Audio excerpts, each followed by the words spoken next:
बिस्मिल्लाहिर्रहमानिर्रहीम। भाई आज बेसिकली मैं पूरा टॉपिक रिव्यू करूंगा।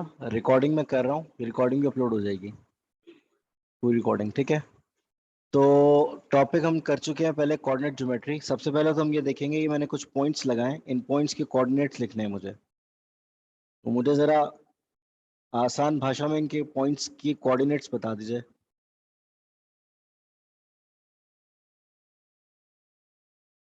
एक मिनट, बंद करते हैं। अच्छा, ए का बताइए मुझे क्या है। 3 और 7 है।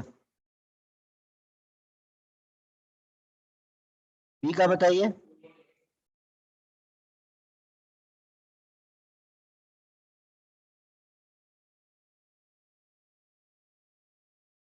काबिश, ई का बताइए। अच्छा जी, ये तो कोऑर्डिनेट्स हमने अब पता लिया कि कैसे हम उसको लिख लेते हैं या क्या होता है कोऑर्डिनेट्स। कोऑर्डिनेट्स एक्स और वाई की वैल्यू होती है ग्राफ के प्लेन के ऊपर। कोई भी एक पॉइंट, उस पे एक्स और वाई की वैल्यू होगी। ये हम कर रहे हैं 2D प्लेन, ठीक है। इसे क्रिस्टीशियन प्लेन भी बोलते हैं। क्या बोलते हैं? क्रिस्टीशियन प्लेन का भी लिखा हुआ आता है पेपर के अंदर। क्रिस्टीशियन प्लेन बोलते हैं इसको। हाँ, अच्छा, आपको दिया हुआ है पूरा वो, तो पढ़ लीजिएगा। नाम याद रखिए खाली, अगर इस तरह का कोई चीज लिखा हुआ CRESTIAN, क्रिस्टीशियन प्लेन, ठीक है।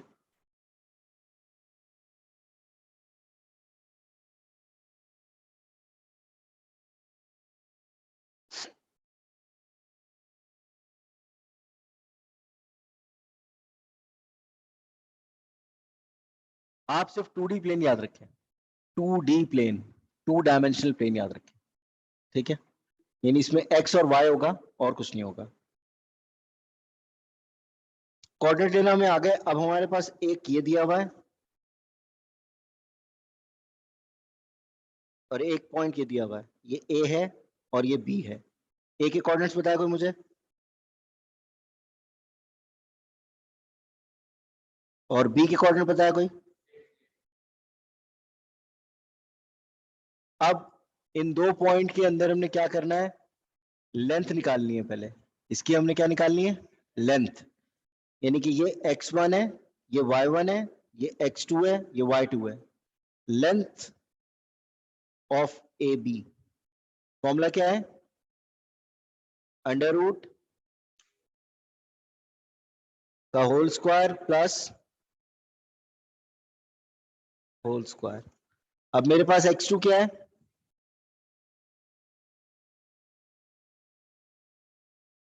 -3 का होल स्क्वायर प्लस 8 -2 का होल स्क्वायर। ये आ जाएगा 3 का होल स्क्वायर प्लस 4 का होल स्क्वायर, सॉरी 6 का whole square. Wait a minute,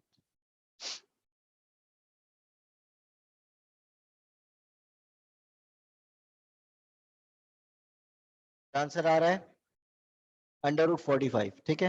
under root 45 क्या आ गया, इसका लेंथ आ गया। अगर ये पेपर 2 में आएगा तो आप कैलकुलेशन अंडर रूट 45 की वैल्यू निकालेंगे और लिख देंगे। वैल्यू क्या आ रही है मुझे बताएगा कोई। 6.8 समथिंग आएगी, 8 आएगी, 8-9 आएगी। हाँ, 708 ना, ठीक है जी। लेंथ समझ में आ गई। अच्छा जी, उतारने की जरूरत नहीं है, ड्राफ्ट मिल जाएगा। ड्राफ्ट भी ये वो रिकॉर्डिंग मिल जाएगी पूरी। यूट्यूब पे भी चैनल है मेरा, मैं बता दूंगा आज।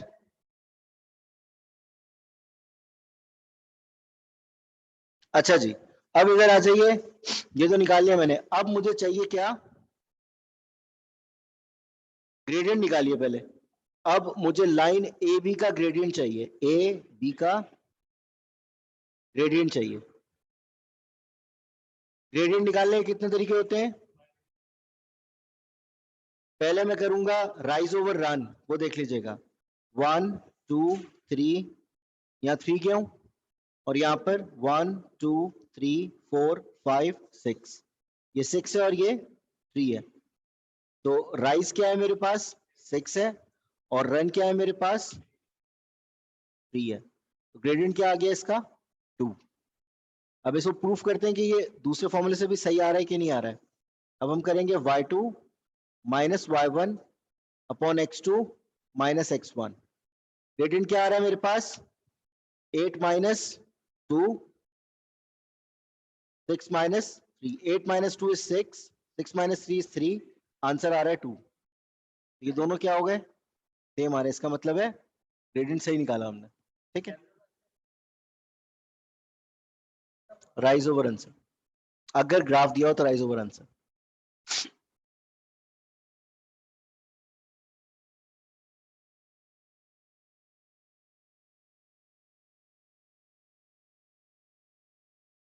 लेंथ ऑफ ए बी हमने निकाल ली थी, वो आ रही थी √45।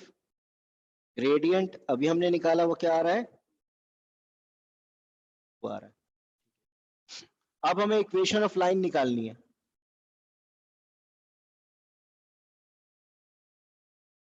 इक्वेशन ऑफ लाइन क्या होती है, y is equals to m x plus c. अब हमें y और x और m तो मुझे मालूम है, पता चल गया 2 है, लेकिन मुझे c निकालना है। अब मेरे पास ग्राफ नहीं गिवन, इस पे लाइन भी नहीं गिवन, तो मुझे c निकालने के लिए क्या यूज करना पड़ेगा, फॉर्मूला यूज करना पड़ेगा, यानी कि जनरल लाइन इक्वेशन यूज करनी पड़ेगी। मैं क्या करूंगा, m लिखूंगा, m मेरे पास 2 आ रहा है और कोई भी एक पॉइंट ले लूंगा, यानी कि मैं 6 और 8 ले लेता हूं। ये x है, ये y है।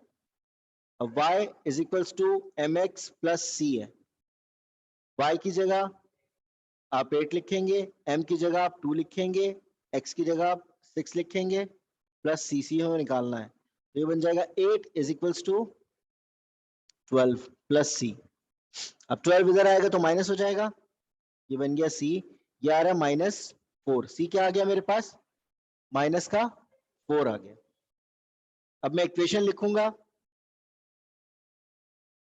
y is equals to m x plus c. अब इसमें वैल्यूज पुट करनी है मुझे, m मालूम है क्या है मेरे पास 2 और c क्या है मेरे पास -4। अब जब आप इक्वेशन लिखते हैं तो आप एक्स वाई की वैल्यू नहीं डालते, डायरेक्ट क्या करते हैं m और c की वैल्यू पुट करते हैं। y is equals to m क्या है मेरे पास 2, x लिखा मैंने, और ये है -4, तो ये बन जाएगा y is equals to 2x -4। Equation of a line क्या आ गई मेरे पास 2x -4। ठीक है जी। हाँ, नहीं नहीं सर, अभी तो बाकी है।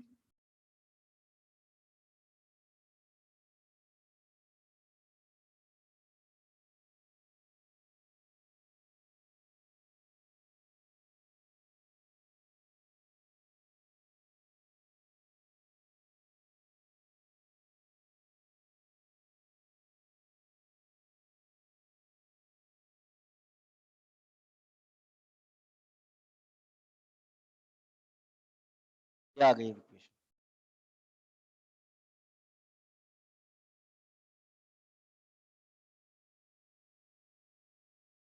अब एक पॉइंट मैंने ये लिया और एक पॉइंट मैंने ये लिया, ये पॉइंट सी है और ये पॉइंट डी है। कोऑर्डिनेट कौन बताएगा मुझे, एक मिनट। 7, और ये वाला हम्म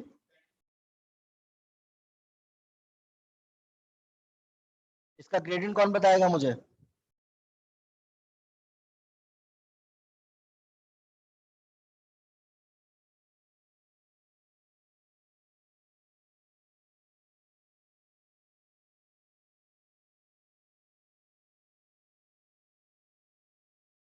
आंसर क्या आ रहा है 2।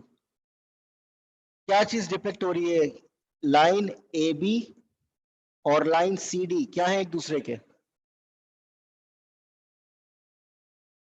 क्या है, अगर m1 इसको मैं ले लेता हूं, m2 इसको ले लेता हूं, अगर ये दोनों ग्रेडियंट बराबर आ जाएं तो line A B is parallel to line C D. यहां तक क्लियर हो गया, क्लियर है।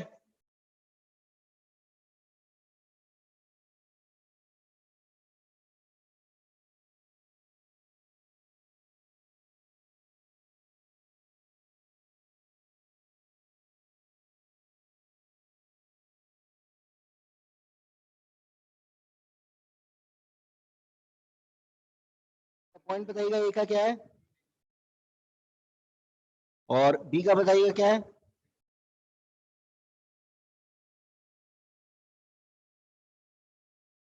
अच्छा जी, इसकी लाइन ऑफ इक्वेशन क्या है,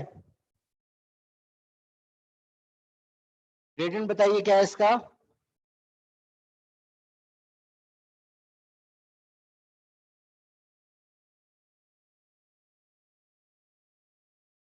तो ग्रेडियंट है 1। कैसे निकाला,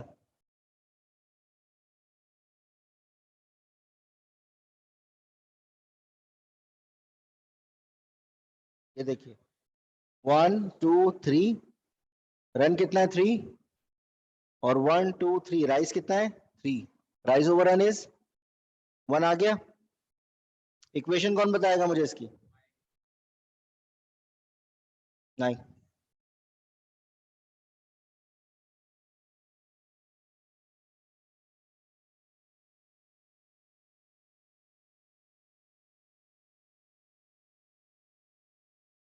-1 है, कंफर्म है। नीचे ग्राफ नहीं बना हुआ ना, आप वैसे निकालेंगे। ग्रेडियंट मालूम है मुझे, पॉइंट कोई भी ले लेता हूं, मैंने 6 और 5 ले लिया पॉइंट, एक्स और वाई।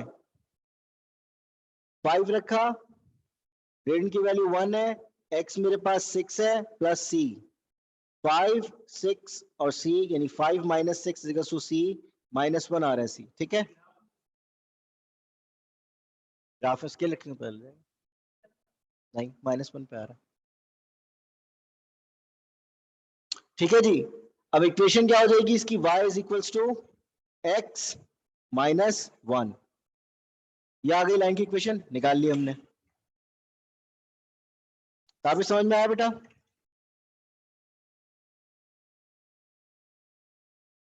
ये सी है, ये डी है, पॉइंट्स बताओ।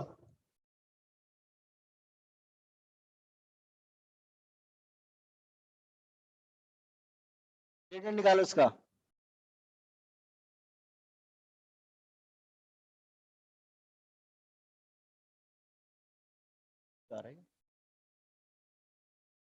या डी से कर लो, उतर जाएगा।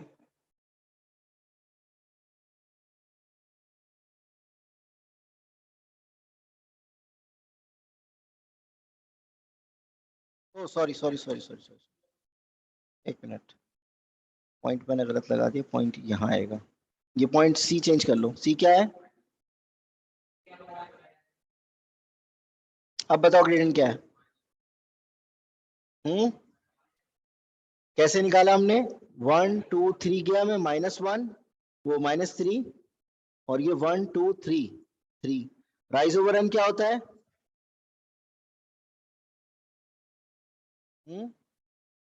नहीं 6 से 3 पे आ रहा है मेरे, कोऑर्डिनेट एक्स का 3 है यहाँ पे। इस तरफ अगर देखिए मैं यहाँ मूव कर रहा हूँ तो माइनस में किया मैंने, देखिए यहाँ जाऊंगा तो प्लस करूंगा, तो ये हो जाएगा क्या, राइज ओवर रन 3/-3, आंसर क्या आएगा -1 आ गया।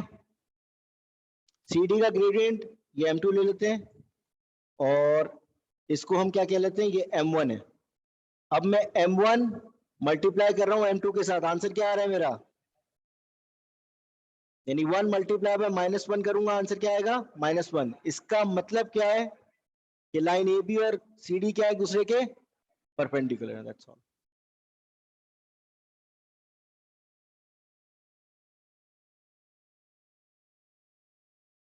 पहले वाला 1 था बेटा।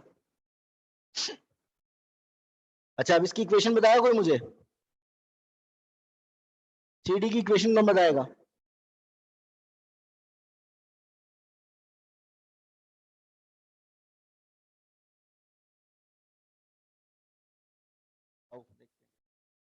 -1 मेरे पास ग्रेडियंट -1 आ गया, मैं पॉइंट उठा रहा हूं कोई भी 3 और 5, y is equals to mx plus C, equation निकाल रहा हूँ सी डी की, ये x है ये y है, y रखूंगा 5, m रखूंगा -1, और ये रखूंगा 3 प्लस सी, 5 -3 प्लस सी, इधर आएगा तो क्या हो जाएगा, तो 8 हो गया सी मेरे पास। इक्वेशन क्या आ जाएगी मेरे पास, m मौजूद है मेरे पास -1 है, और c क्या आ रहा है मेरे पास 8, तो y इज इक्वल्स टू -1 रखूंगा, x प्लस सी 8 है, y is equal to minus x plus 8, ये मेरे पास क्या आ गई।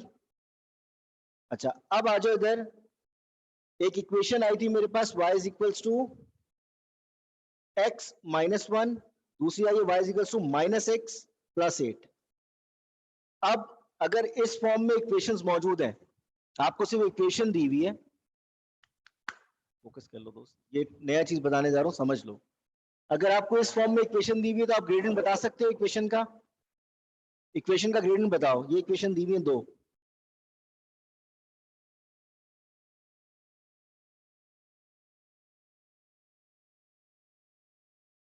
इन दोनों का ग्रेडियंट बताओ क्या आ रहा है। इसका ग्रेडियंट क्या है और इसका क्या है, ये दोनों क्या है एक दूसरे के।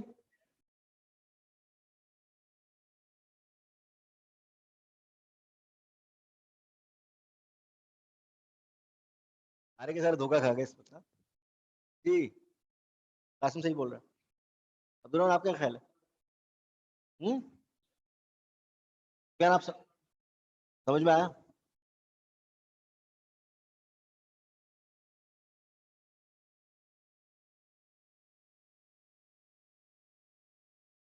परपेंडिकुलर कब हो गए? परपेंडिकुलर इस तरह से देखो, एक मिनट,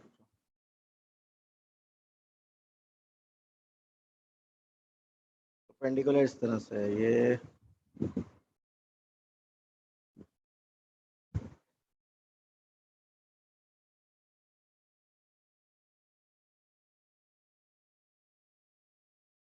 नाइन्टी डिग्री बना रही है, ये परपेंडिकुलर है,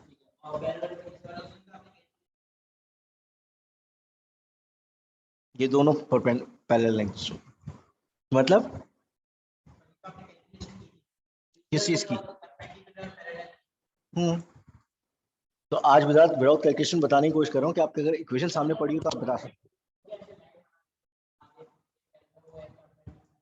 तो बेटा जी कहीं ग्राफ अवेलेबल होगा, कहीं नहीं होगा,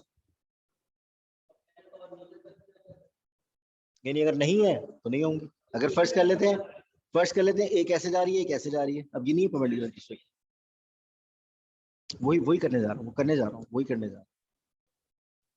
यहां तक क्लियर हुआ? अब मैं इक्वेशंस लिखूंगा, इक्वेशन से बताना है कौन सी परपेंडिकुलर कौन सी नहीं है।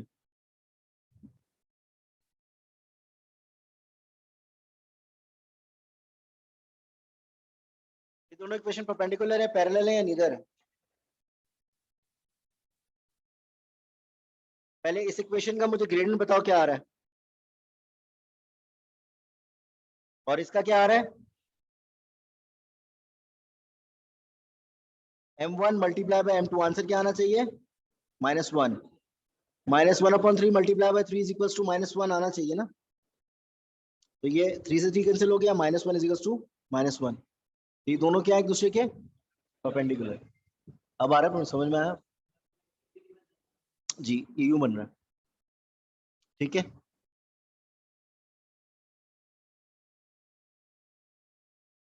अब इसकी इक्वेशन लिखो, x है +2, यहाँ पर ग्रेडियंट बताओ क्या आएगा अगर ये दोनों परपेंडिकुलर हैं तो। मुझे यहाँ ग्रेडियंट चाहिए, इस जगह पे ग्रेडियंट बताया, कौन बताएगा? -1 बोल रहे हैं आप, 1 बोल रहे हैं, परपेंडिकुलर हो जाएगी।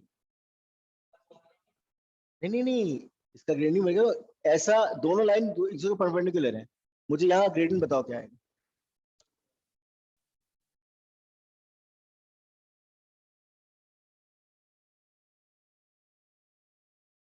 -2 से -4 हो जाएगा बेटा, काबिश नहीं समझ में आ रहा, चल क्या रहा है समझ नहीं आ रहा मुझे, पता नहीं क्या हो रहा।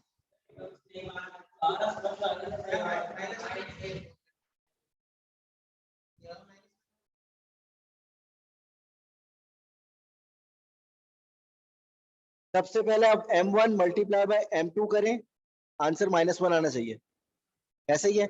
मेरे पास एक का ग्रेडियंट मौजूद है m1 का, इसका मेरे पास ग्रेडियंट नहीं है, इसको मैं x ले लेता हूँ या y ले लेता हूँ, चलो या a ले लेता हूँ, कुछ भी ले लेता हूँ। इसका मेरे पास क्या है, 2 है, मैं वैल्यू पुट करूंगा, a यहाँ पर मल्टीप्लाई हो रहा है 2, यहाँ से क्या हो जाएगा तो क्या आ गया ग्रेडियंट? -1/2। सुफियान क्लियर है?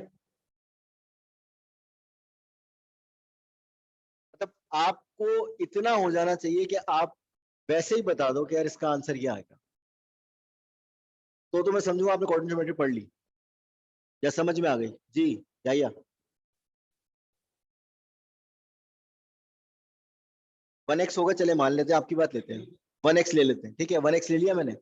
अब मैं m1 मल्टीप्लाई कराऊंगा m2 के साथ, 2 मल्टीप्लाई में 1 क्या आंसर आएगा? -1 आना चाहिए आंसर। अब मुझे -1 चाहिए ना वहां पर, तो मैं क्या करूंगा यहाँ पर? 1/2 माइनस का, वही तो मैंने किया, ये देखो आ गया। जी जी बिल्कुल ऐसे ही देता है। ये तो मैं तमीज से समझा रहा हूँ, वो तमीज से बात नहीं करेगा आपसे, वो बात ही नहीं करेगा ना, वो लिख के दिखाओ बेटा, छोड़ दो सब चीज छोड़ दो। y is equals to 2/3x plus 1/3, y is equals to x minus 1/4। इसका ग्रेडियंट बताओ, ये दोनों परपेंडिकुलर एक दूसरे के। अब्दुलरहमान ग्रेडियंट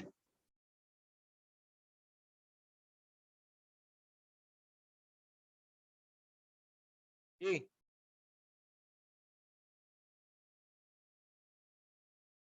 एम इसका क्या है? इसका मुझे नहीं मालूम, जो भी है ये ले लेते हैं यार। m1 मल्टीप्लाई बाय m2 क्या आंसर आना चाहिए? इसको मैंने 2/3 लिखा, ये 3 जाके वहां यहाँ डिवाइडर हो जाएगा, मल्टीप्लाई हो जाएगा।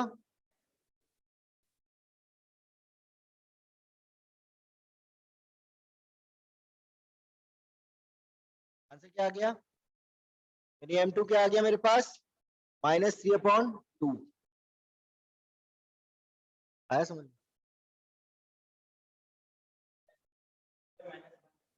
क्या ये -3/2 आ रहा है? अगर ये दोनों परपेंडिकुलर हैं तो इसका ग्रेडियंट आना क्या चाहिए? अब ये देखो ना, इधर देखो, मैं 2/3 मल्टीप्लाई करूंगा -3/2 से, आंसर क्या आएगा मुझे बताओ, ये तुम बताओ। 2 से 2 कैंसिल हो जाएगा, 3 से 3 कैंसिल हो गया, बचा क्या मेरे पास यहाँ पर? -1, और -1 आना चाहिए था, परपेंडिकुलर है। क्लियर है?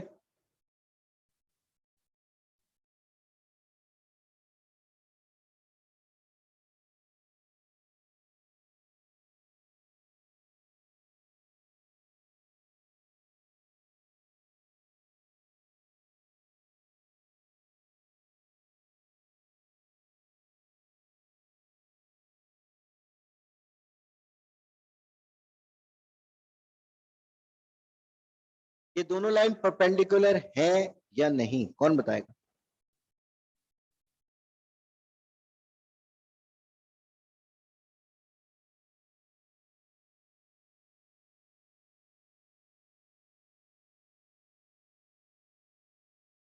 तो मैं ये तोड़ दूं। अब क्या आ रहा है यहाँ के ग्रेडियंट? आ गया। और यहाँ का क्या आ रहा है? अब इनको मल्टीप्लाई करके देखें,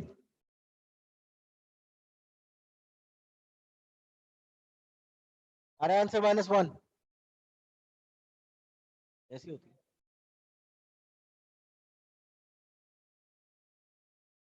अब सोचना पड़ेगा ना, आहिस्ते से जा रहा हूँ मैं भी, आगे तेज ही जा रहा हूँ, आहिस्ते से जा रहा हूँ। क्लियर है? नहीं क्लियर हुआ? तुम्हें फ्रैक्शन नहीं समझ में आया होगा बेटे, तो बेसिक अलजेब्रा इस क्लास 7th में करके आते हैं बच्चे, क्लास 7th में करके आते हैं बच्चे। नहीं, कुछ ना कुछ करके नहीं लाना है आपने, वो होगा तो आएगा खुद ब खुद, आप कुछ नहीं करेंगे। तो ग्रेडियंट क्या है इसका? तो 1/2, और उसका क्या है? -2। दोनों को मल्टीप्लाई करा, आंसर -1 आ रहा है।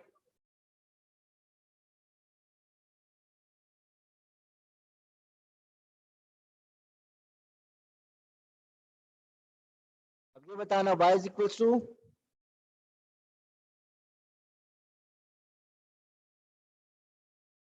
दोनों परपेंडिकुलर है कि नहीं, जल्दी बताओ।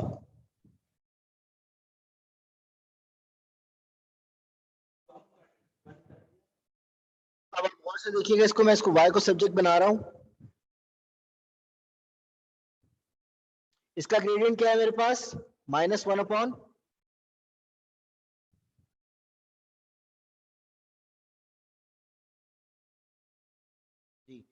y is equal to 8x upon 4 आ गया, -3 अपॉन 4 आ गया,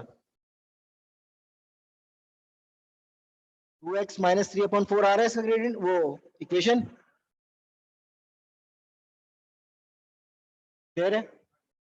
अब ये 2x यानी इसका ग्रेडियंट क्या है, और m1 मल्टीप्लाई बाय m2 क्या आंसर आना चाहिए, तो 2 मल्टीप्लाई बाय -1 अपॉन 2 क्या आंसर आ रहा है, दैट्स ऑल। दोनों परपेंडिकुलर है, क्लियर है, ताबिश क्लियर है, क्या बात है, छा गया बच्चा मेरा।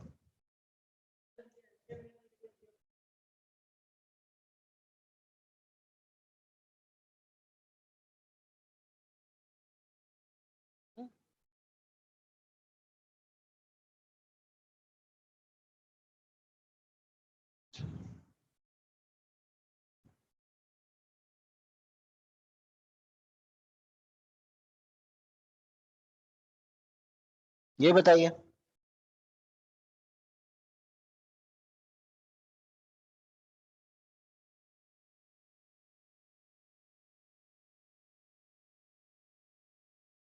इसका ग्रेडियंट क्या है,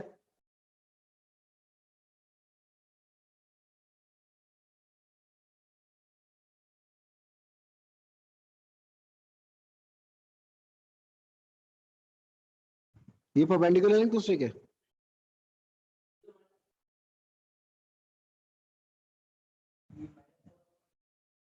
मुझे बताओ दोनों परपेंडिकुलर हैं कि नहीं, ये बताओ, ये पूछो। नहीं, अब इधर देख लो, इसको y को सब्जेक्ट बना रहा हूं मैं,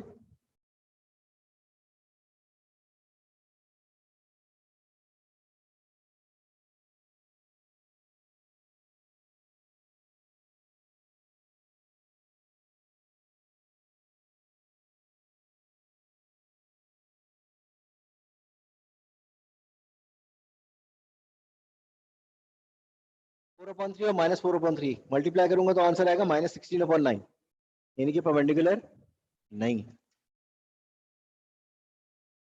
यहाँ आ गया, सुफियान क्लियर है,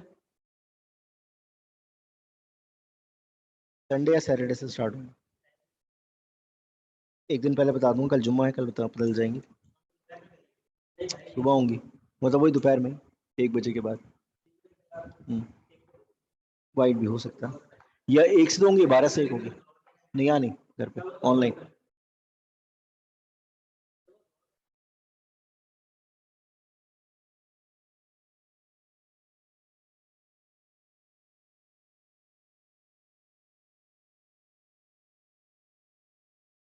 अब बताओ क्या आएगा इसका ग्रेडियंट,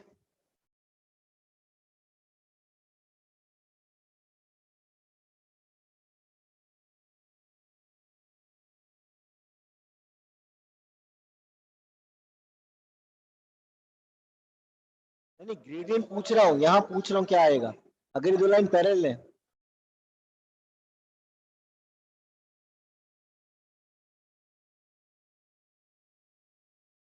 ग्रेडियंट अभी ऊपर बताया था मैंने एक जगह पे कि दोनों का ग्रेडियंट बराबर हो तो पैरेलल, मैंने जरा सा घुमाया, घूम गए, m1 बराबर होगा m2 के तो क्या होती है लाइन, पैरेलल होती है।